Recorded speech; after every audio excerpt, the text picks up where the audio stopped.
Focus TV national breaking নিউজে আপনাদেরকে স্বাগতম। আসুন জেনে নিই আজকের প্রধান সংবাদ শিরোনামগুলো। জাতিসংঘের ৮০তম সাধারণ পরিষদের অধিবেশন ইউএনজিএ শেষে নিউ ইয়র্ক ত্যাগ করেছেন বাংলাদেশের প্রধান উপদেষ্টা প্রফেসর ড মোহাম্মদ ইউনুস। স্থানীয় সময় মঙ্গলবার ৩০ সেপ্টেম্বর রাত ১১:১০ তিনি নিউ ইয়র্কের জন এফ কেনেডি আন্তর্জাতিক বিমানবন্দর থেকে দেশের উদ্দেশ্যে যাত্রা করেন। নিরাপদ সড়ক চাই আন্দোলনের প্রতিষ্ঠাতা ও খ্যাতিমান চিত্রনায়ক ইলিয়াস কাঞ্চন ব্রেইন টিউমারে আক্রান্ত হয়ে দীর্ঘ ৭ মাস ধরে অসুস্থ। তিনি বর্তমানে লন্ডনে চিকিৎসাধীন আছেন।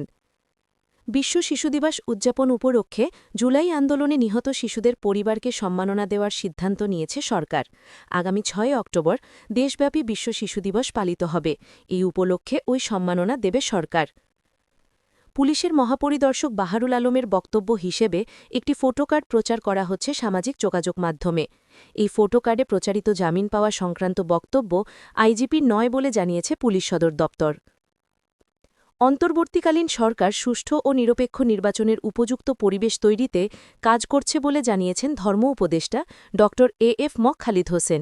তিনি বলেন, এবারের ভোট হবে দিনের বেলা, রাতের অন্ধকারে নয়। মানুষের ভোটাধিকার প্রতিষ্ঠায় ৫৪ বছর পর যে সুযোগ এসেছে তা কোনোভাবেই হাতছাড়া করা যাবে না। আওয়ামী লীগের কার্যক্রমের ওপর দেওয়া নিষেধাজ্ঞা দ্রুত প্রত্যাহার হওয়ার কোনো সম্ভাবনা নেই বলে জানিয়েছেন আইন উপদেষ্টা অধ্যাপক আসিফ নজরুল। দীর্ঘদিন ধরে বাড়ি ভাড়া ও চিকিৎসা ভাতা বাড়ানোর দাবিতে আন্দোলন করে আসছেন বেসরকারি শিক্ষা প্রতিষ্ঠানের এমপিওভুক্ত শিক্ষক ও কর্মচারীরা। এর পরিপ্রেক্ষিতে অন্তর্বর্তী সরকার তাদের বাড়ি ভাড়া ১,০০০ টাকা বাড়িয়ে ২,০০০ টাকা করার প্রস্তাব করেছিল। শিক্ষকরাই প্রস্তাবের বিরোধিতা করে মূল বেতনের উপর শতাংশ হারে বাড়ি ভাড়া ভাতার দাবি জানান। শাপলা চত্বরের গণহত্যার ঘটনা ধামাচাপা দেওয়ার চেষ্টা করা হয়েছে বলে মন্তব্য করেছেন অন্তর্বর্তী সরকারের শিক্ষা উপদেষ্টা ড চৌধুরী রফিকুল আবরার। রাজনৈতিক দুষ্টচক্র শিক্ষা প্রতিষ্ঠানগুলো দখল করে নিয়েছে উল্লেখ করে অন্তর্বর্তীকালীন সরকারের শিক্ষা উপদেষ্টা চৌধুরী রফিকুল আবরার বলেছেন যে সাংবাদিকতা, শিক্ষা ও দেশ পরিচালনায় এই ঢাকা আলিয়া মাদ্রাসা অবদান রেখেছে।